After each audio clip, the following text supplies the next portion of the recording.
बातमी आहे महाराष्ट्र लोकसेवा आयोगासंदर्भात अत्यंत गंभीर आणि या बातमीपत्रातली अत्यंत महत्त्वाची बातमी आहे, कारण की एमपीएससी पूर्व परीक्षेबाबत साम टीव्ही आता तुम्हाला काही एक्सक्लुझिव्ह माहिती देणार आहे। एमपीएससी पूर्व परीक्षेच्या प्रश्नपत्रिका 40 लाख रुपयांना विकण्यात येत असल्याचा धक्कादायक प्रकार समोर आलेला आहे। एका व्हायरल व्हिडिओ क्लिपमध्ये ही संपूर्ण माहिती समोर आली असून एका एजंटच्या संवादाची ऑडिओ क्लिप साम टीव्हीच्या हाती लागली आहे।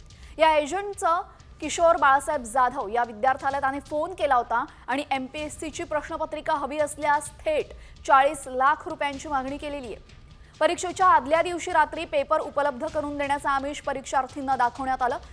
या ऑडिओ क्लिपची साम टीव्ही कोणतीही पुष्टी करत नाहीये, मात्र अत्यंत धक्कादायक अशी माहिती आहे।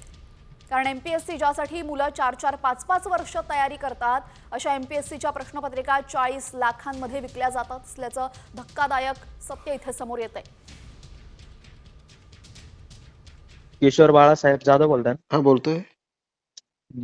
तुम्ही फॉर्म भरला होता एमपीएससीचा? हो, कोण बोलतोय पण? तुम्ही फॉर्म वगैरे भरला होता ना? हो। मग त्याच्यामुळे तुम्हाला असं बॅकअप वगैरे पाहिजे का? असं कशाचा? पेपरचं वगैरे? हा, बॅकअप तर प्रत्येकाला लागतो पास होण्यापर्यंत। हो, मग तेच मग का बरं की आम्ही ना नाही का पेपर वगैरे नाही का प्रश्नपत्रिका वगैरे तर ते आधीच देतोय। कधी देत आहे? असं आधी 1 दिवस अगोदर। अच्छा अच्छा। हा, पण त्याची फीस वगैरे तुम्हाला सांगतो आम्ही नाही का, हा हा। 35 ते 40 लाख आहे असे। अच्छा। 1 दिवस अगोदरच पेपर भेटून जाईल। हा हा।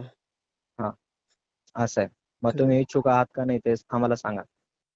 दरम्यान अगदी काही वेळापूर्वीच विद्यार्थ्यांशी सुद्धा साम टीव्हीने बातचीत केलेली आहे। यावेळेस विद्यार्थ्यांनी नक्की काय म्हटलेलं आहे आपण ऐकूयात। गैरप्रकार कुठल्या ना कुठल्या परीक्षेत घडतात। गेल्या वेळच्या परीक्षामध्ये गेल्या वर्षी काय झालं होतं, हॉल तिकीटच लीक झाले होते। ह्या वर्षी आता परीक्षा 2 दिवसावर आली आणि आता कोणतरी असं गैरप्रकार हे करत आहे।